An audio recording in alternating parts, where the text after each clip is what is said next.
tak vás vítam pri dlho sľubovanej užívateľskej recenzii motocykla Vogue 625 DSX, ktorého som hrdým majiteľom už jeden celý rok.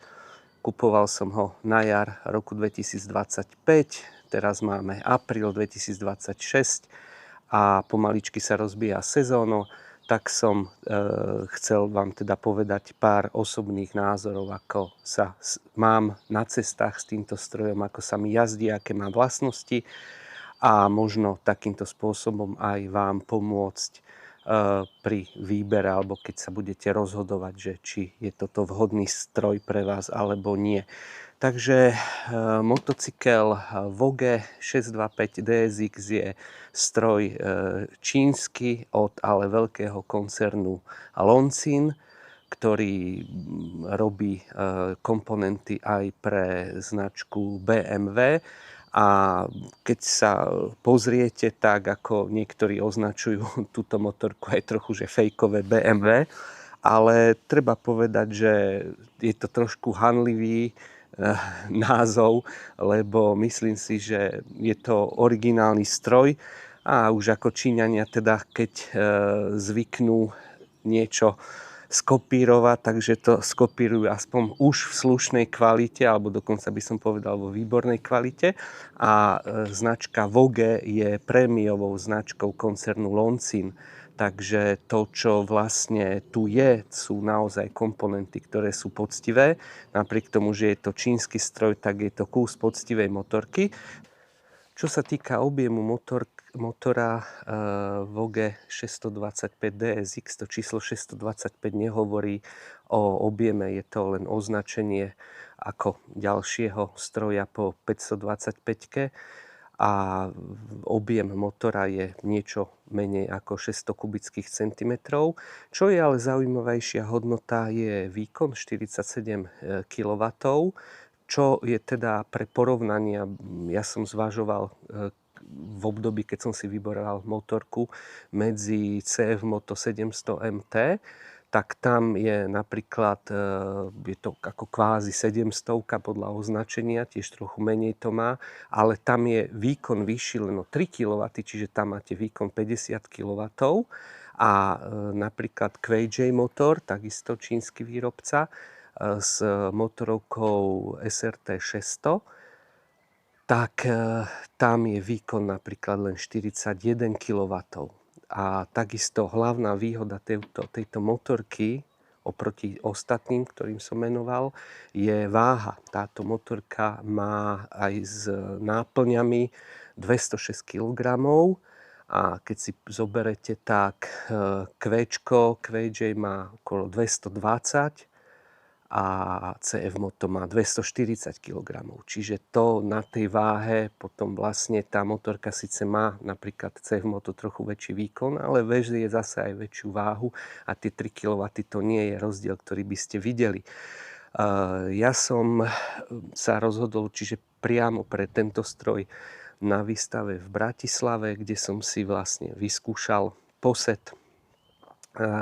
Tá CF Moto bola dlho pre mňa naozaj favorit, top, ale na tej výstave, keď sme si sadli, keď som si ja teda sadol na motorku, tak som zistil, že to nie je to, čo chcem, proste nejak mi tá ergonómia nepasovala a QJ Motor malo posed oveľa uší, to bola taká lavica, to sa mi už vôbec od pohľadu nepáčilo, ale tie stroje naozaj pre niekoho môžu byť.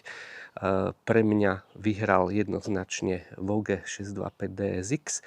V tejto verzii, ako vidíte, som ho kupoval aj s kuframi, bočné kufre mi tu chýbajú, ale mám ich v pivnici.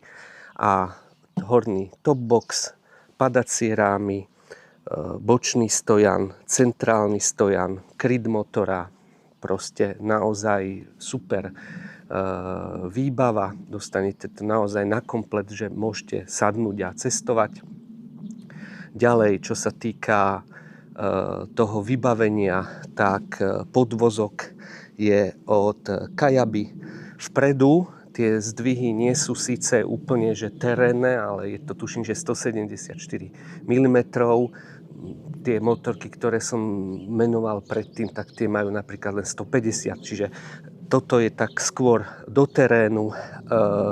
Takisto brzdy od Nissinu značkové. Sú to síce len dvojpiestiky, ale to absolútne stačí na ten rozsah rýchlosti. V papieroch má rýchlosť maximálku uvádzanú ako 180 asi 2 sa mi zdá kilometrov za hodinu. Ja som tak rýchlo teda na nej ešte nešiel.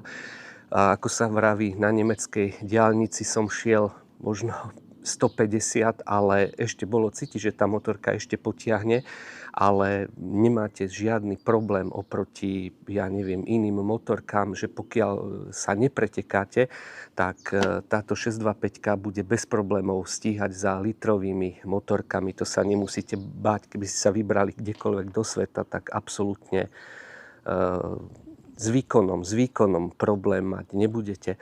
Spotreba uvádzaná v papieroch je 3,8. Ja som takú spotrebu teda nemal nikdy. Okolo 4 litrov sa dá jazdiť, 4,5 tak úplne v pohode, že sem tam tomu aj vytnete. A na diaľnici rátajte 5 litrov na diaľnici, ale aj tak tá spotreba je úplne v poriadku. Veľkosť nádrže 17,3 litra, čiže môžete si na základe toho vypočítať dojazd. Není to úplne oslnivé, ale 20 litrová nádrž, keby bola, tak už by to bola v podstate dokonalý cestovateľský stroj. Predný štít nastaviteľný v dvoch polohách. Je trošku malý. Vyfúka vás na diaľnici úplne dosť, ale zasa nie je to nejaké, že by sa to nedalo vydržať, že by vás hádzalo. Však pri tých rýchlostiach ani to nie je nápor, ako keby ste šli 250 na nejakom superšporte. Takže ja som si kúpil väčší štít, ešte ho nemám namontovaný. Toto je nejaká 40, ja som si kúpil 51 cm štít, čiže predpokladám, že to už bude potom naozaj veľmi pohodlné cestovanie na takejto motorke. Ešte, čo by som vám také k tomu povedal, čo sa týka infotainmentu, to si ukážeme na detaile. Ako vidíte, štartovanie je kľúčové, teda kľúčové je na kľúč. Ja motorku zapnem. No a vidíte tu veľký farebný displej, čo trošku som možno sklamaný, že je v podstate len taký jednoduchý. To, čo tam vidíte, nemôžete nejakým spôsobom ovplyvňovať, nemá nejakú personalizovanú grafiku. Je to len proste takto, ako to vidíte. No ale to absolútne stačí, čiže ten displej je veľký, teraz zrovna na ňom svieti slnko a vidíte, že na ňom vidno úplne všetko bez problémov. No a máme tam teda ukazovateľ rýchlosti v kilometroch, otáčkomer, zaradený kvalt, 2 módy sú tu, Eco a Šport. Ja som teda nejaký rozdiel medzi nimi, pravdu povediac, nenašiel. Obrazovka nie je dotyková. Máme tu ale super tlak v pneumatikách. Priemerná spotreba vidíte 4,2 a hodinky, najazdené kilometre vidíte 8060. Na rukoveti si potom prepínate, čo potrebujete. Rukoveď je podsvietená, to je naozaj super. V horších svetelných podmienkach nemusíte pátrať, kde čo je. No a trakčná kontrola ABS, úplne super. Pre mňa to až tak, ako nie, že to neocením, lebo nejazdím terén, nejazdím offroad, ale oba tieto bezpečnostné prvky sú vypínateľné. Takže keď potrebujete ísť do terénu, tak vypnete si aj ABS, vypnete si aj trakčnú kontrolu. No a myslím si, že v podstate ten infotainment je absolútne postačujúci a niekedy sa vraví, že v jednoduchosti je krása.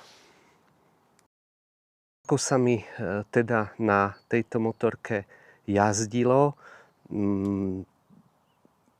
pridám aj nejaké videjko priamo z cesty. Dneska sa akurát chystám na nejaké otvorenie motosezóny tuto v okolí, takže nejakú časť cesty vám nahrám, tam sa potom k tomu vyjadrím, len aby ste vedeli teda, čo som všetko zažil na tejto motorke. Ja som absolútny nováčik, ja som o takomto čase minulý rok ešte ani nesníval o vodickom, vôbec som nikdy na motorke nejazdil.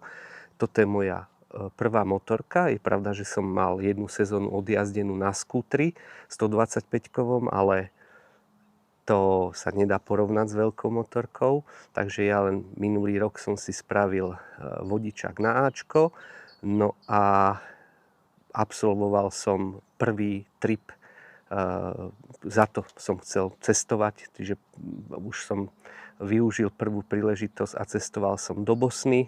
Každý, kto ste v Bosne bol, alebo trochu viete o tej krajine, viete, že sú to cesty, ktoré vás jazdecky preveria. Sú to cesty, ktoré sú fajn, sú cesty, ktoré sú rozbité, sú cesty, ktoré vám zmiznú pod kolesami a zmenia sa na šotolinu alebo len nejakú lesnú cestu s veľkými kameňami a naozaj tam Voge dostalo zabrať. Musím povedať, že bol som na ceste s 2 ďalšími motorkami, pričom táto bola najslabšia. Nikde som s tým výkonom nemal problém, či v offroade, či na cestách, na diaľnici. Proste absolútne tá motorka bez problémov stíha. Ten chod je veľmi kultivovaný. Hodiny v sedle absolútne bez problémov. To sedlo je také akurátne. Ja mám cez 100 kg a jednoducho, keby to nebolo dobre, tak by som to na tom zadku cítil. Ale je to dobré, sedí sa naozaj pohodlne na dlhých trasách, bez problémov. Tá ergonómia motorky je naozaj veľmi dobrá. Šírka rajdov, vzdialenosť od polohy spriamenej je akurátna. Presne, ja mám 180 cm, je to doslova ako na mňa. Výška sedadla je 831 alebo 32, teraz neviem. Dočiahnem tak, takže na špičkách není to úplne tak. Keď je motorka úplne naložená, že trochu klesne, tak dočiahnem aj celým chodidlom, ale takto v tejto odľahčenej verzii len na špičky, čiže úplne pre nejakého menšieho človeka to celkom nie je. Je to proste veľká motorka, aj čo sa týka teda tých rozmerov. Ešte som nespomenul teda, že pohon je reťazový, dostanete ju na gumách Metzeler, čo sú naozaj veľmi dobré gumy, také síce viac na cestu, ale ten dezen vás podrží aj v jemnom teréne, aj mňa teda podržal. Čo sa týka kvality prevedenia, no to vás presvedčí najlepšie, keď vám tá motorka spadne alebo vy spadnete na nej. Ja som niekoľkokrát, teda ako sa vraví, motorku položil, vyslovene som nemal pád typu, že by sme leteli po ceste aj motorka, chvala Bohu, ani to nechcem zažiť, ale spadol som veľakrát s tým, že som motorku položil, buď syndrom krátkej nohy, alebo proste nejaké tie začiatočnícke lapsusy. Tá motorka je absolútne bez chyby, všetko pohltili padacie rámy, ja mám ešte takéto bočné taštičky, a tie veľa pomohli. Tam nemáte žiadny škrabanec, nič na tej motorke. Vravím, že na kufroch bočných by sme videli, sú takisto pekne oplastované. Na tých plastoch vidno, že tá motorka je padnutá, je to trochu odreté, ale to nie je žiadna tragédia. Motorke ako takej po tých padnutiach nie je absolútne nič, žiadny technický problém, absolútne nedám na ňu dopustiť. Čiže 8000 najazdených kilometrov bez akýchkoľvek problémov, s dostatkom výkonu, s dobrým pocitom na stroji, a ja môžem každému človeku, ktorý sa rozhodne pre motocykel Voge 625 DSX, len povedať, že dobre si urobil. Dneska je 4. apríla a vyrážam na prvú takú spoločenskú akciu. Motozraz v Novej Bani.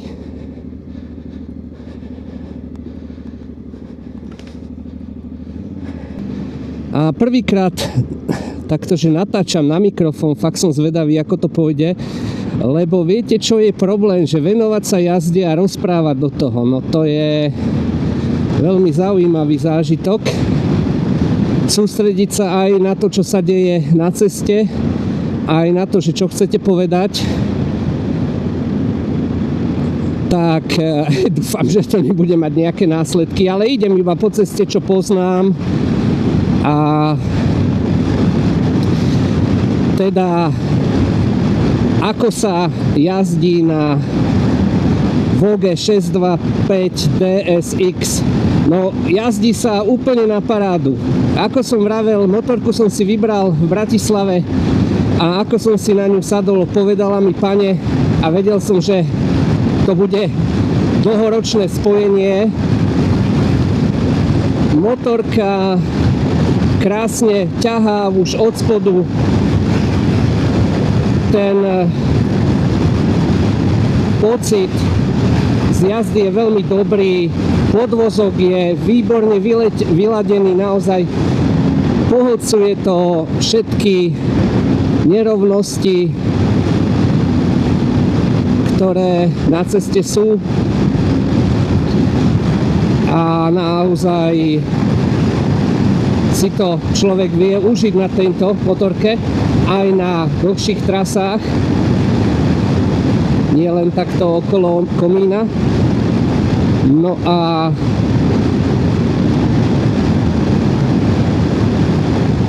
jazda na diaľnici takisto úplne bezproblémová, rýchlosti medzi 130 a keď obiehate auta, potrebujete možno trošku rýchlejšie, tak ten výkon tam je s rezervou ešte naozaj bezproblémový.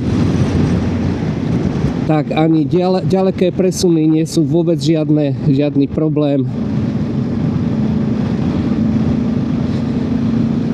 A môžeme si povedať, že aj tá motorka dobre vyzerá.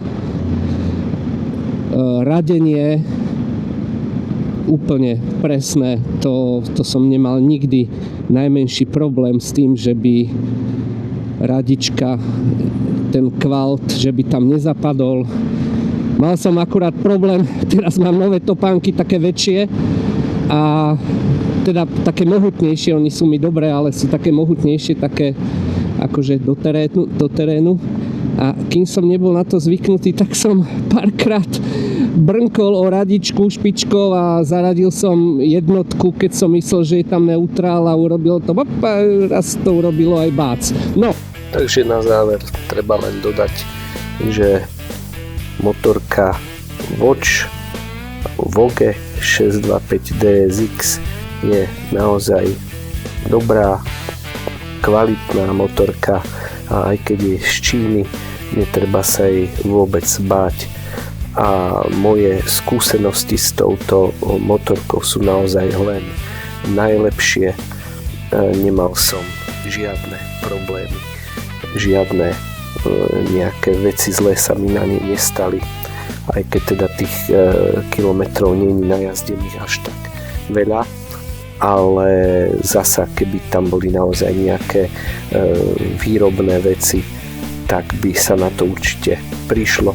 Bol som v servise už vlastne dvakrát na záručnej kontrole. Vždy to prebehlo bez problémov a servis mám teda v Zvolene, v Jeje Moto Zvolen a tam absolútna spokojnosť a ten servis nie je ani nejako drahý, ten záručný, takže aj z tohto hľadiska, že výmena olej, filtre, prehliadka, myslím si, že tie ceny sú naozaj veľmi priateľské, tak aj z tohto hľadiska treba povedať, že motorka od Vogue je naozaj veľmi dobrý typ pre začínajúceho motorkára alebo aj takého, ktorý teda chce jazdiť, chce cestovať a chce mať stroj, na ktorý sa môže vždy spoľahnúť.